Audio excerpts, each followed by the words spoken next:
The morning light came through the tall windows of Ashwood Manor in soft yellow bands, and the smell of beeswax polish rose from every table Petra had touched since dawn.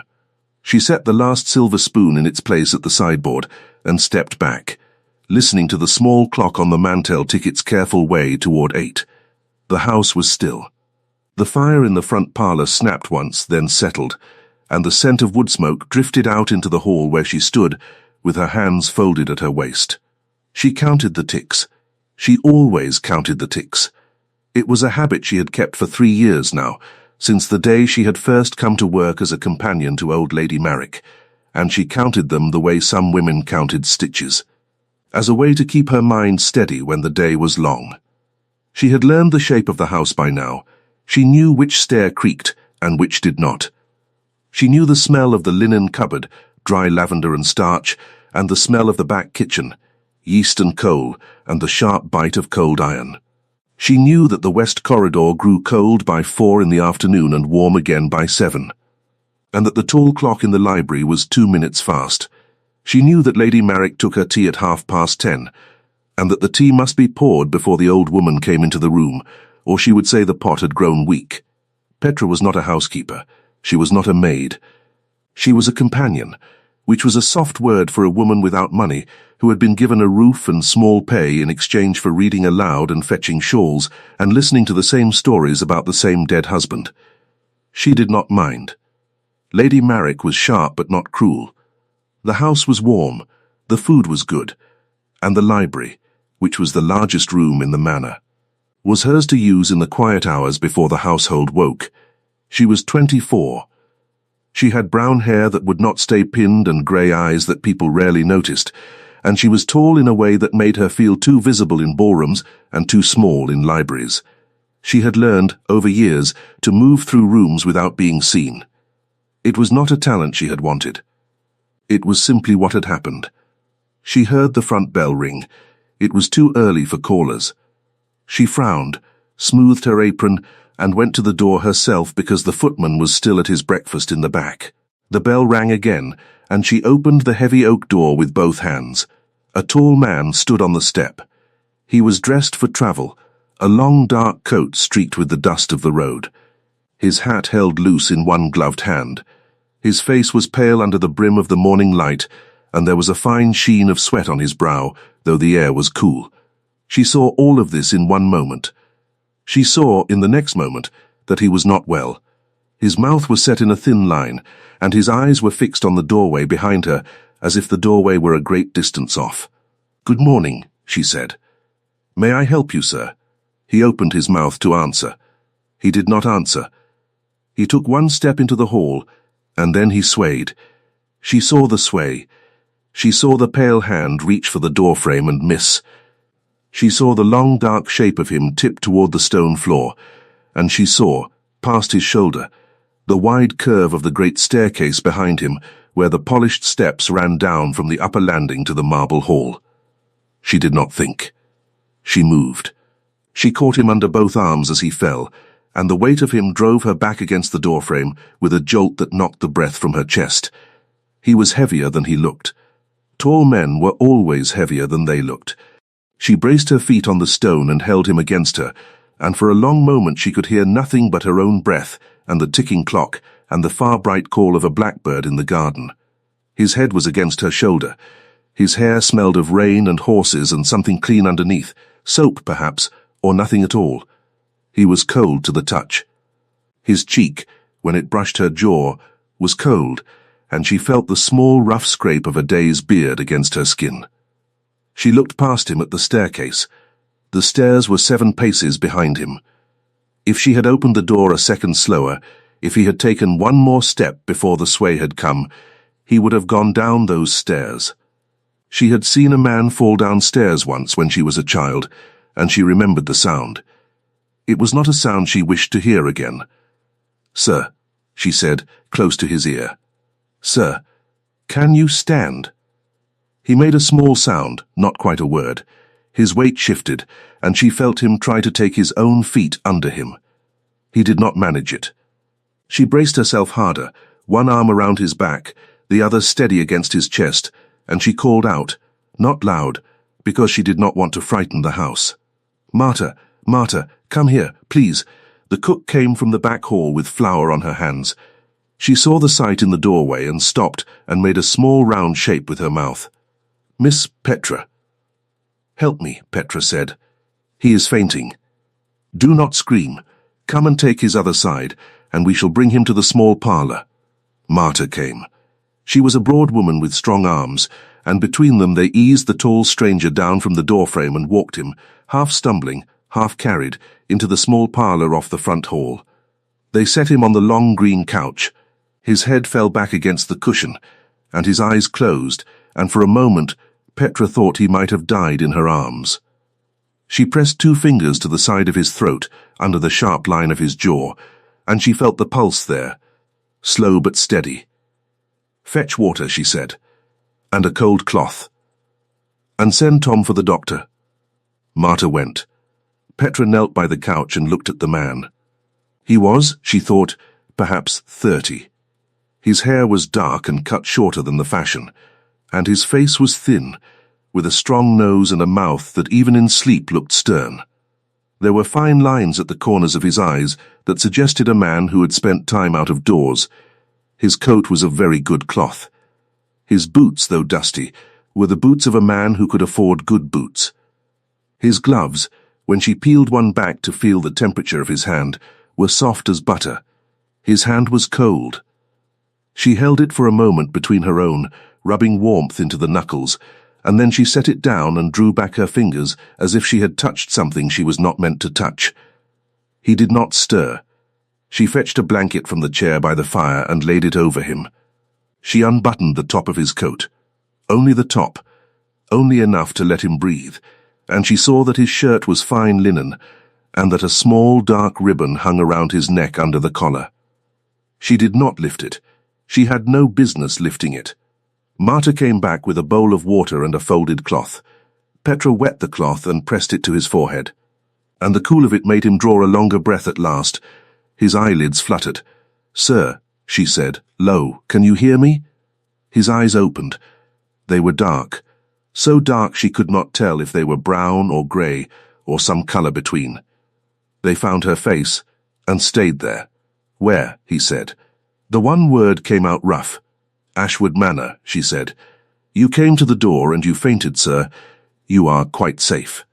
The doctor has been sent for. You are on the couch in the small parlour." He closed his eyes again. He drew a breath, and then another.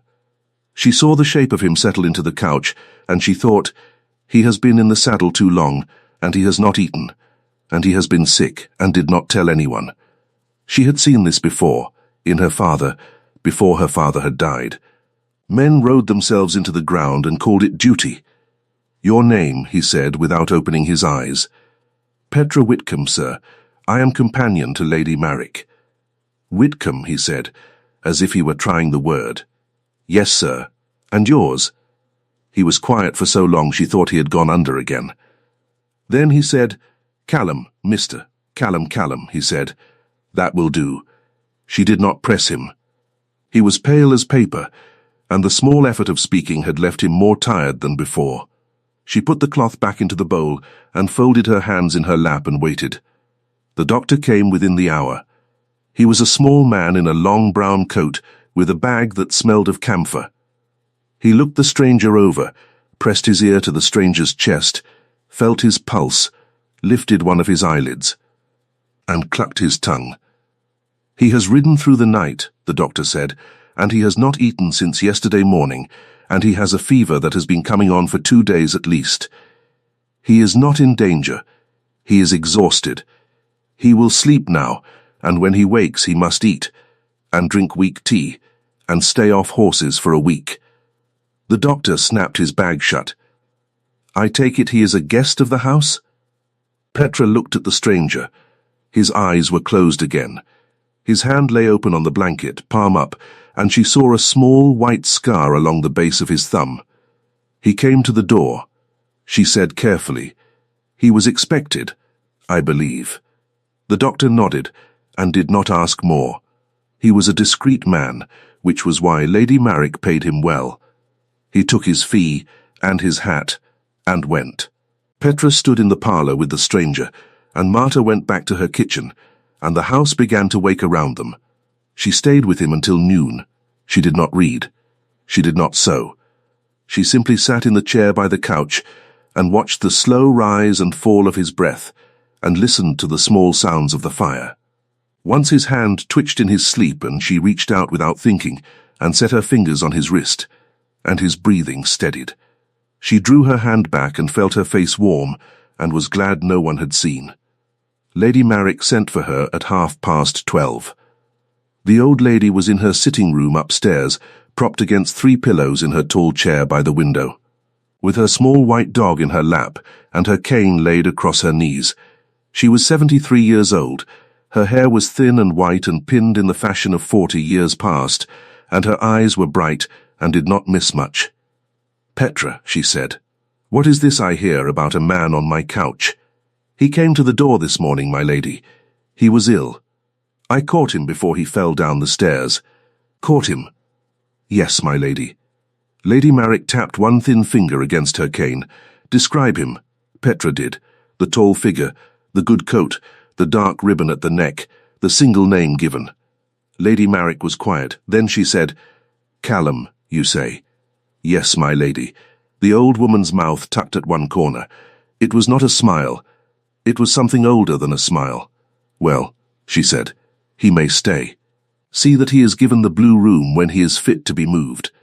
"And Petra?" "Yes, my lady." "Do not fuss over him." "No, my lady." But she did fuss. She could not help it. She had held a man in her arms who had nearly died on her threshold, and though she was a sensible woman who had learned long ago not to attach herself to strangers, she had felt his cold cheek against her jaw and heard the sound his breath made when it caught, and she could not stop hearing it. She went back down to the parlor. He was still asleep. She sat again in the chair, and she took up a book she had left on the small table, and she read the same page 4 times without knowing a word of it. He woke at 3 in the afternoon. She heard the change in his breathing before she saw the change in his face. She set the book aside. "Miss Whitcomb," he said, still hoarse. "Mr. Callum, you have been sitting there some time." "Not so long." "You are lying." She almost smiled. She did not. "The doctor has said you must eat," she said. "I shall bring you broth." "I do not want broth. You shall have it all the same." She rose. He watched her. She felt his eyes follow her to the door, and she did not look back. In the kitchen she fetched the broth and a small piece of bread and a cup of weak tea, and she carried the tray back and set it on the little table by the couch. He tried to sit up. He could not manage it alone. She set one arm behind his shoulders and helped him. He was warmer now. The fever was breaking. She could feel the damp of his shirt at the back of his neck. He ate slowly. He drank the tea. He set the cup down with a hand that shook only a little. He looked at her across the small distance between them, and he said, "How did you catch me?" "With both arms, sir. I am not a light man." "No, you could have let me fall. You would have gone down the stairs. There are 7 steps to the marble. You counted. I know the house." He looked at her a long time. His dark eyes were steady now, and she felt them the way one feels the heat of a fire from across a room. She did not look away. She had learned, in her 3 years of being invisible, that the only cure for being seen was to be seen back. "Thank you," he said. "You are welcome, sir." He lay back against the cushion. He closed his eyes. In a moment he was asleep again, and she took the tray and carried it out, and she did not know why her hands were unsteady on the porcelain. For 3 days he kept to the small parlor, and then to the blue room upstairs.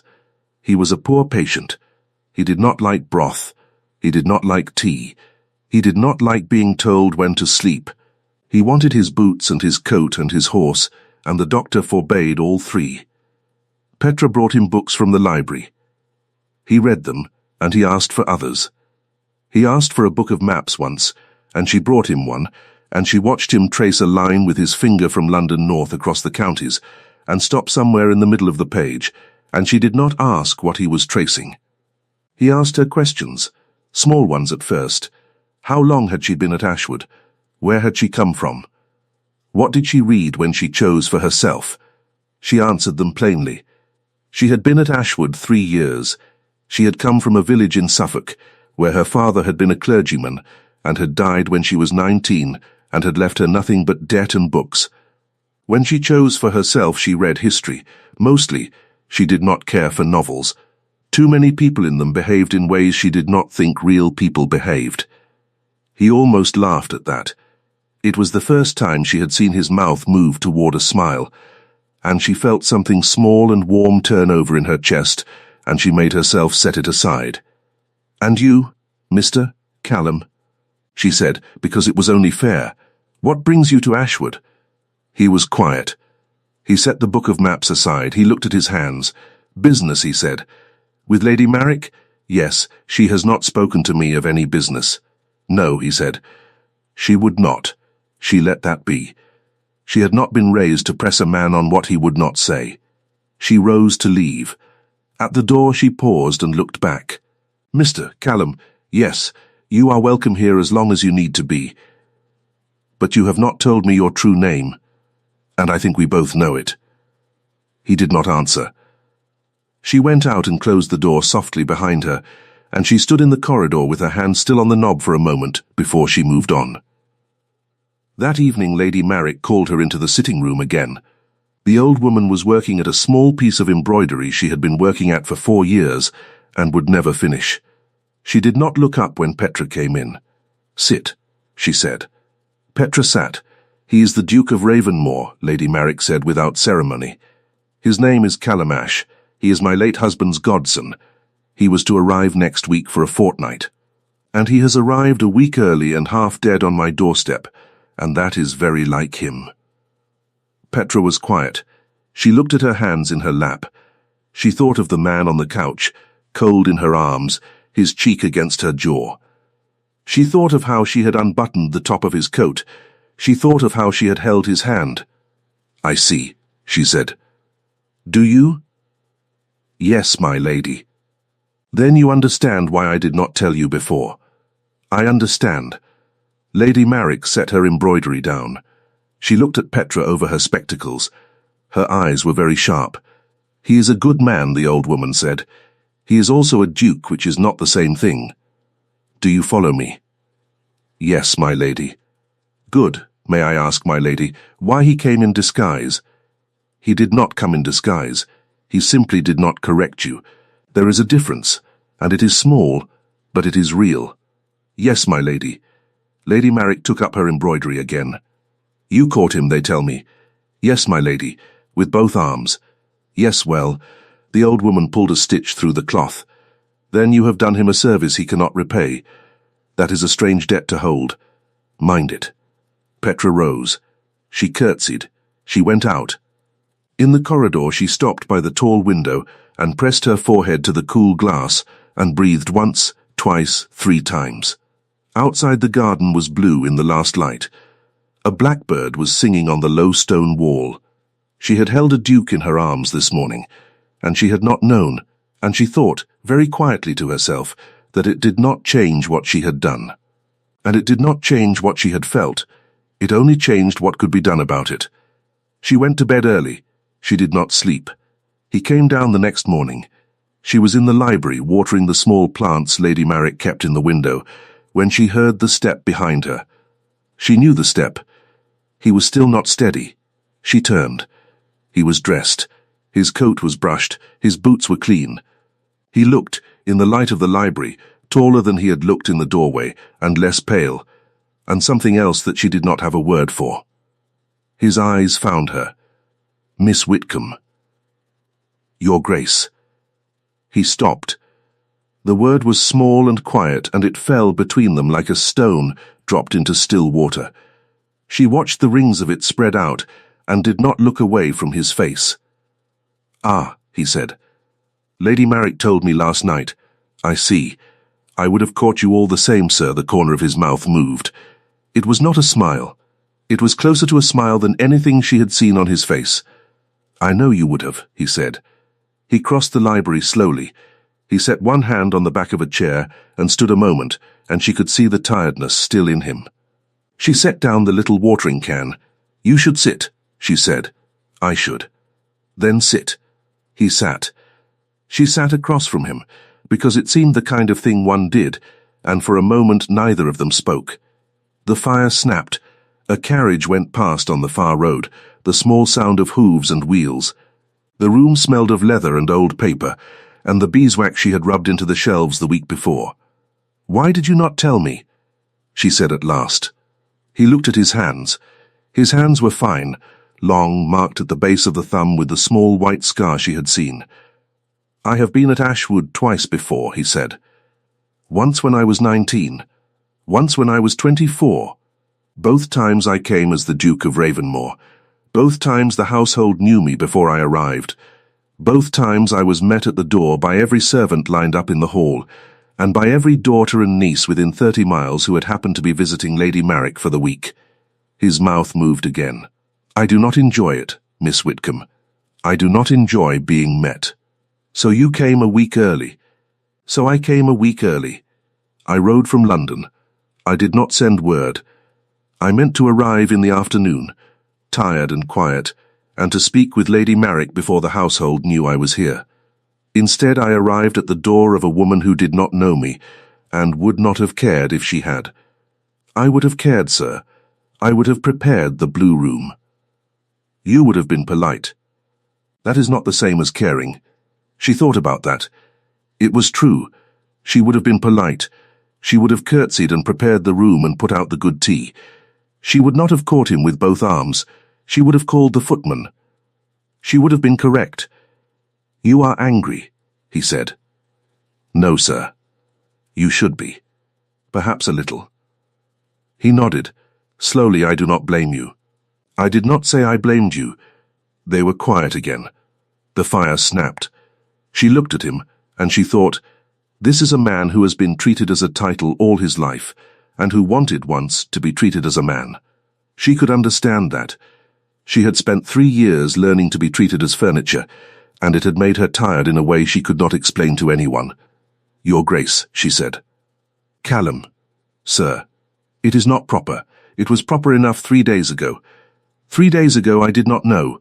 "You knew," he said. "You told me at the door that we both knew I had not given you my true name. You knew." She looked down at her hands. He was right. She had known. She had not known the shape of it, but she had known there was a shape. "Callum," she said, very quietly. He drew a breath and let it out. She saw the small easing in the line of his shoulder. "Thank you," he said. Lady Marek had a fortnight of quiet planned. She did not get it. Word spread, as word always spread in the country, that a gentleman had fallen ill at Ashwood, and by the 5th day the visitors began. Mrs. Halbrook came first, with her 3 daughters and a very great quantity of lace. Then the Countess of Denbury came, alone, on the grounds of concern. Then the vicar came, with a letter for the invalid he did not have. Then, on the 7th day, Miss Isolde Marek arrived. Isolde was Lady Marek's niece, and she was the only person in the world of whom the old woman was truly afraid. She was 26, and she had the sort of beauty that made rooms go quiet. And she had the sort of tongue that made rooms go quiet for a different reason. She swept into the front hall in a travelling cloak of dove-grey, and she embraced her aunt, and she kissed the air near Petra's cheek, and she said, "Sweet as milk, how very kind of you, dear, to have kept my aunt company all this while. I hardly know how she has managed without me." Petra curtsied and said nothing.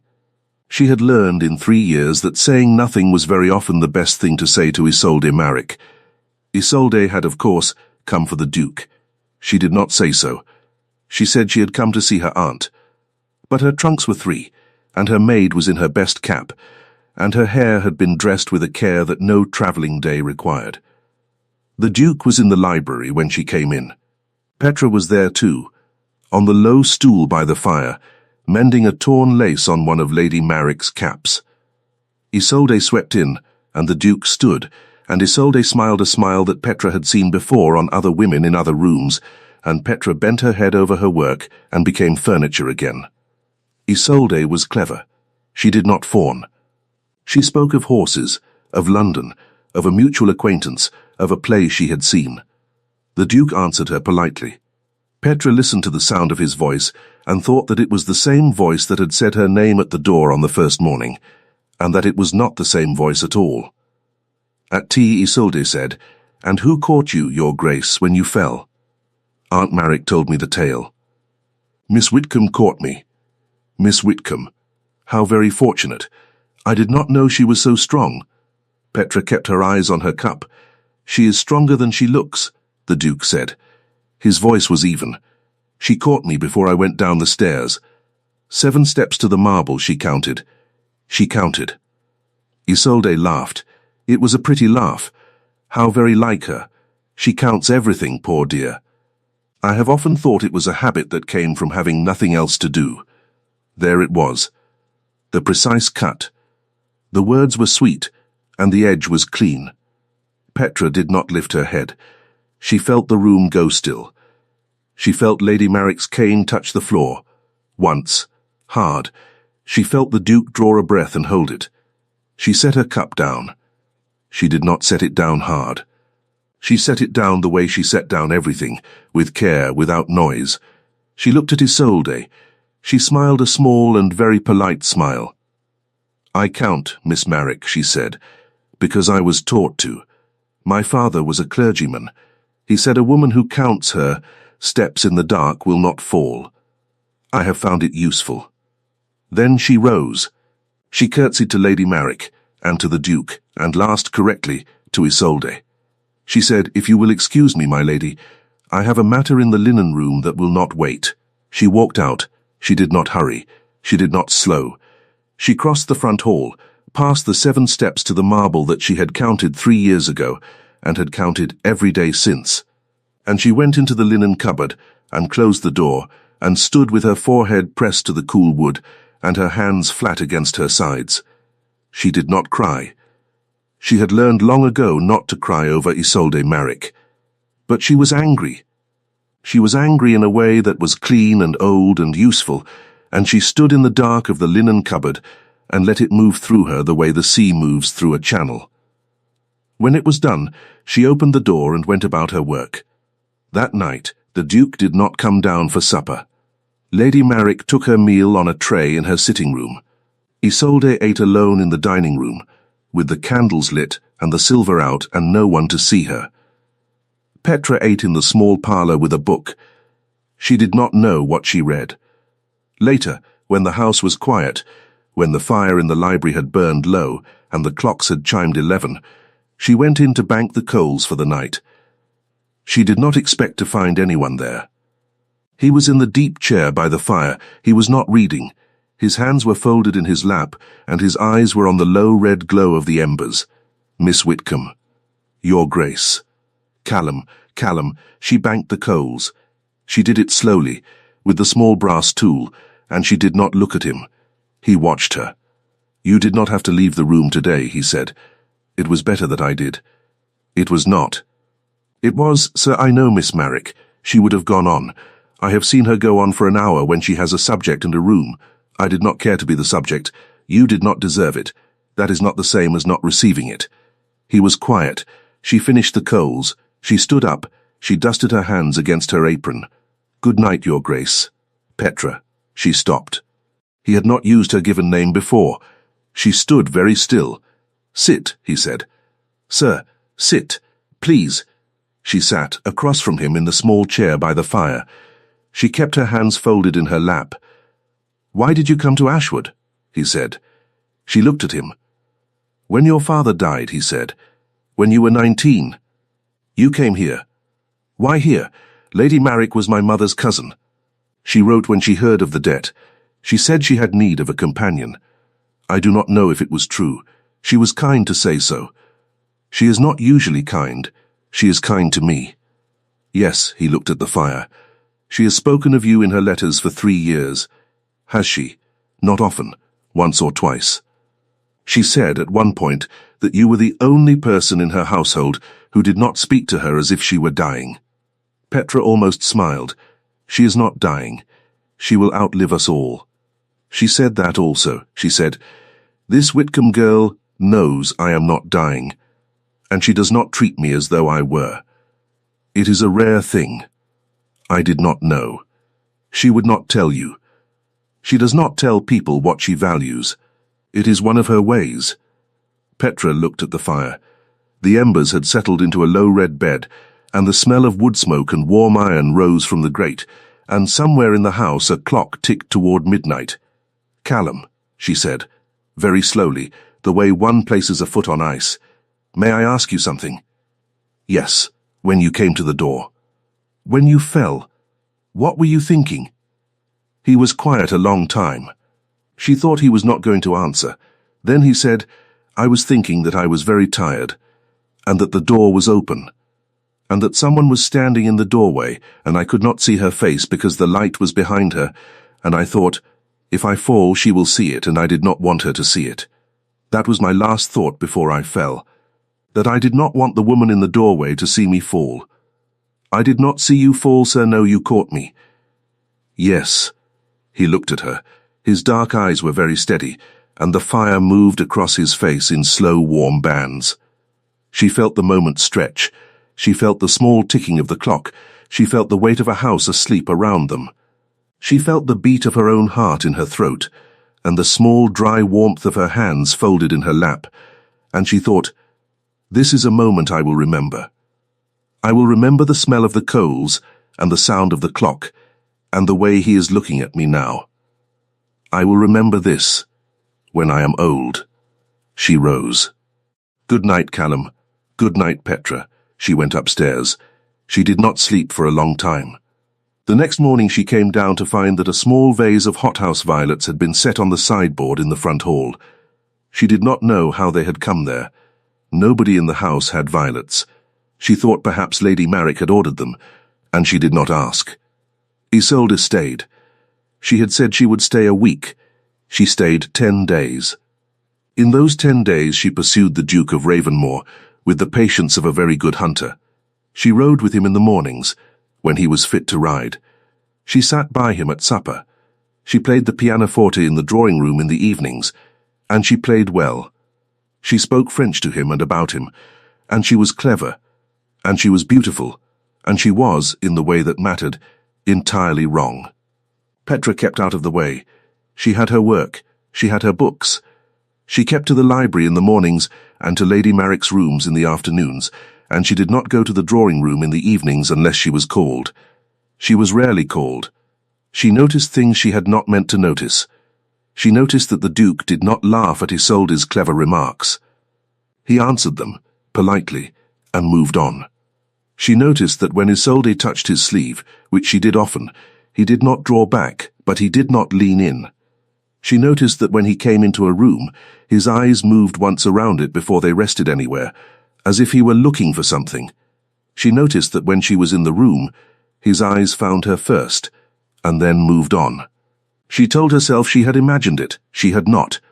On the 7th day of Isolde's visit, one of the kitchen girls, a girl of 15 named Bessie, burned her hand very badly on the oven. Bessie was clumsy and often in trouble, and Isolde, passing through the back hall, had heard the small cry, and had said, quite carrying cook, "You really must dismiss that girl. She is a hazard to the whole house." Petra had heard it. She had been in the corridor. She had gone quickly to the kitchen and helped Marta with the burn cool water and a clean cloth and a paste of oil and yolk, and she had told Bessie to sit still and be quiet, and that no one was going to dismiss her. The next morning, at breakfast, Marta came in with the tea and said, "Lo," in Petra's ear, miss. "His Grace was in the kitchen last night. His Grace. After you had gone up. Late, he came down himself. He asked after Bessie. He wanted to know if the paste had held. He looked at her hand. He said, 'Keep her off the oven for a week, and let no one dismiss her.' He said it to me himself, and he asked me not to say." Petra held very still. "Why do you tell me?" she said. Marta shrugged. She was a woman who had raised 4 sons. "Because he said not to say to him. He did not say not to say to you." Marta went back to the kitchen. Petra sat at the table and looked at her plate. She did not eat. She thought about a duke who had come down to the kitchen at night to ask after a burnt kitchen girl. She thought about a man who had ridden through the night, rather than be met at the door. She thought about a man who had unbuttoned only the top of his coat when he fainted, and who had said Whitcomb as if he were trying the shape of the word. She set her fork down. She folded her napkin. She put her hands in her lap. She was in trouble, and she knew it. On the 10th day of Isolde's visit, there was a small dinner. Lady Marek had not wanted it. Isolde had wanted it. Isolde had won. 6 couples came from around the county, and the drawing room was lit with more candles than had been lit in a year, and the smell of beeswax and lilies and cold outside air mixed in the hall as the guests came in. Petra was expected to attend. She was, after all, a member of the household, and Lady Marek would not have her hiding upstairs. She wore her one good dress, a soft green muslin that had been her mother's, altered 3 times. She wore her mother's small pearl earrings. She did her hair as well as she could, and it did not stay pinned, as it never did, and by the time she came down the small dark strands were already loose at the back of her neck. The Duke was in the front hall. He turned as she came down the 7 steps to the marble. He watched her cross them, one at a time, and she felt his eyes on her the whole way. She counted. She always counted. Miss Whitcomb. Your Grace. Callum, he said, quietly, so no one else could hear. Callum, she said, quieter still. At dinner she was placed at the far end of the table, near the vicar's wife, who was a kind woman and hard of hearing. Isolde sat by the Duke. There were speeches, not long ones, and there were toasts. There was a very good soup, and a very good roast, and a very good pudding, and Petra ate carefully and spoke when she was spoken to, and did not lift her eyes to the head of the table. After the pudding, Isolde stood. She had a glass in her hand. She was flushed with wine, only a little, in the way that flattered her. I have, she said, in her clear carrying voice, a small announcement, or perhaps a small hope. I know it is bold of me, but I have been so happy this week at Ashwood, and I feel that I must say something before the moment passes. The room went quiet. Petra felt the quiet settle over the table like snow. She did not lift her eyes. She looked at the small silver spoon by her plate, and she counted its edges. I have known His Grace, the Duke of Ravenmore, Isolde said, since we were children. Our families have long hoped, I think, for a certain outcome, and though it is not the fashion for a lady to speak first, I do not care for fashion. I care for happiness. Your Grace. She turned to him. She smiled. I should be very glad, and my family should be very glad if you would consider me. Petra kept her eyes on the spoon. She heard the room breathe. She heard, somewhere at the far end, a small nervous laugh from Mrs. Halbrook, who did not know what else to do. She heard Lady Marek's cane touch the floor once. Softly, the Duke set his glass down. He did not stand. He looked at Isolde for a moment, and he did not look angry, and he did not look pleased. He looked, Petra thought, tired, in a way that was old and settled. Miss Marek, he said. His voice was even. It was not loud, but it carried the whole length of the table. You have done me an honor, and I must decline it. I am not free to consider you. I have already made my choice. The room went silent.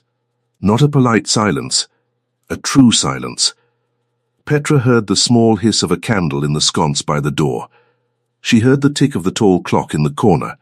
She heard a chair leg move an inch on the floor as someone shifted their weight. The Duke pushed his chair back. He stood. He walked, slowly, because he was not yet entirely well, the whole length of the long table. He walked past Mrs. Halbrook and her 3 daughters. He walked past the Countess of Denbury, who had come alone on the grounds of concern. He walked past the vicar and his kind, hard-of-hearing wife. He stopped by Petra's chair. He said, still not loud, Miss Whitcomb. She looked up. She looked at him. The candlelight was on his face, and the small white scar at the base of his thumb showed as he set his hand on the back of her chair, and his dark eyes were on her, and there was no other person in the room. Petra Whitcomb, he said, 3 weeks ago I fell at your door. I have not been the same since. I do not intend to be. If you will have me, I should like to marry you. If you will not, I shall bear it, and I shall go home, and I shall not trouble you again. But I have made my choice. I made it, I think, when I was on my knees at the doorway, and you caught me with both arms and did not let me fall. I did not know it then. I know it now. The room stayed silent. She could feel every eye. She could feel Isolde Marrick's eyes most of all. She kept her own eyes on the Duke. "Callum," she said. "Yes, why?" He drew a breath. He answered honestly, as she had known he would. "Because on the first day," he said, "you told me at the door that we both knew I had not given you my true name. Because when Miss Marrick said, in a room full of people, that you counted because you had nothing else to do, you did not defend yourself by making her small. You told her the truth about your father, and you left the room like a woman who had already forgiven her, because you went down to the kitchen at night to a burnt girl and you did not tell anyone. Because you have counted 7 steps to the marble every day for 3 years, and I did not know they had been counted for me until I fell. That is why." She sat with it. She did not weep. She did not smile. She did not do any of the things a woman was supposed to do. She looked at him a long moment. She heard, at the far end of the table, Isolde Marrick pick up her glass and set it down again. Empty and precise. "Yes," Petra said. It was one word. It carried the length of the table. It carried past the vicar's wife, and past Mrs. Halbrook, and past the Countess of Denbury. It carried to Lady Marrick, who did not smile, but who set her cane against the leg of her chair with a small, satisfied click. The Duke did not touch her. He did not kiss her hand. He did not do any of the things the room was waiting for. He simply held out his hand. She rose. She set her hand in his. His fingers were warm now. The fever was long gone. The pulse in his wrist, under the small white scar, was steady. He walked her out of the dining room. They crossed the front hall together. He opened the door to the small parlour where he had lain on the green couch 3 weeks before, and he closed it behind them, and the sound of the dining room fell away behind the heavy door. He turned to her. "Petra, Callum, I meant every word. I know. You did not have to say yes. I know. Why did you?" She thought about it. She wanted to answer it truly. She had said yes for 100 small reasons, and she did not want to reduce them to one. She looked at him. She smelled the faint scent of wood smoke on his coat, and the clean smell of soap under it, and the small dry warmth of the fire that had been laid in the parlour an hour before her, by a maid whose name he had asked and remembered. "Because," she said, "you came a week early. Because you came in without being met. Because you fell in my arms and you were cold, and you said Whitcomb like it was a word you were learning. Because the violets in the front hall were from you, and you never said. Because you went to the kitchen at night. Because you did not laugh at her jokes. Because tonight you walked the whole length of the table when you could have said my name from your chair. Because when you said you had made your choice, you had. I could hear it. That is why." He did not answer for a long time. He lifted his hand. He set it, very carefully, along the line of her jaw, where his cheek had been cold against hers 3 weeks ago. She felt the warmth of it now. She felt the small rough scrape of the day's beard on his thumb as he moved it once, gently, along her jaw and let it fall. "Petra Whitcomb," he said. "Callum Ash." That was all. That was enough. He did not kiss her. There was time enough for that. He opened the door of the small parlour and offered her his arm, and she took it, and they went back out into the front hall. Lady Marrick was there. She had come out of the dining room on her cane. She was leaning on it. Behind her, through the open door, the guests sat frozen with their glasses in their hands. Isolde Marrick was not among them. Isolde had gone. "Well," Lady Marrick said. "Well," said the Duke, "you have made a great mess of my dinner, Callum." "Yes, my lady. I do not mind." "No, my lady." The old woman looked at Petra. Her sharp eyes softened, only a very little at the corners. "Child, my lady." "You caught him." "Yes, my lady. Mind you keep him." "I shall try, my lady." Lady Marrick tapped her cane once against the marble. Hard, she turned. She went back into the dining room, and she said, to the frozen guests, in the same voice she used to order tea, "You may all go home." They went home. They did not stay for coffee. A year passed. Ravenmoor was a very large house. It was larger than Ashwood, and colder in the winter, and warmer in the summer, and it had a library twice the size of the one at Ashwood, and Petra had spent 3 months learning the shape of it. She knew now which stair creaked, and which did not. She knew the smell of the linen cupboard, dry lavender and starch. She knew the smell of the back kitchen, yeast and coal and the sharp bite of cold iron. She knew that the west corridor grew cold by 4 in the afternoon and warm again by 7.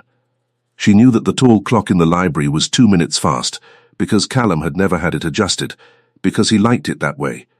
She was in the library on a morning in early autumn. The windows were open. The smell of cut grass came in from the lawn. She was reading a book of maps. She had grown fond of maps. She traced a line with her finger from London north across the counties and stopped somewhere in the middle of the page, at Ashwood, because it pleased her to know the distance. Callum came in. He was carrying a small vase of hothouse violets.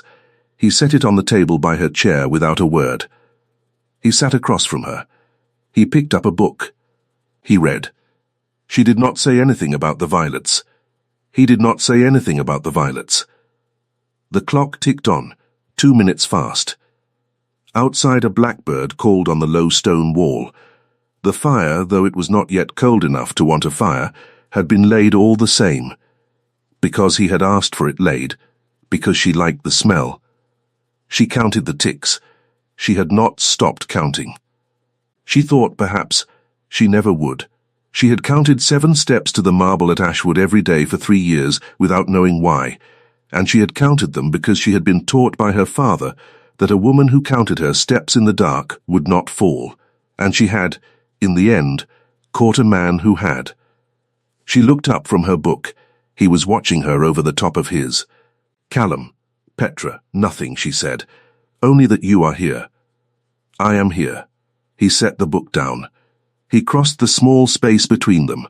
He knelt, once, briefly, at her chair, and he set his forehead against her knee, and he was quiet a long moment, and the smell of wood smoke and soap rose from his hair, and she set her hand, very lightly, on the back of his neck. Some falls, she thought, are the best thing that ever happens to a man, and some catches are the best thing that ever happens to a woman. And a house is only a house until the right 2 people are quiet in it together, and then it becomes something else, and there is no word in English for what it becomes, but she knew it when she was in it, and she was in it now.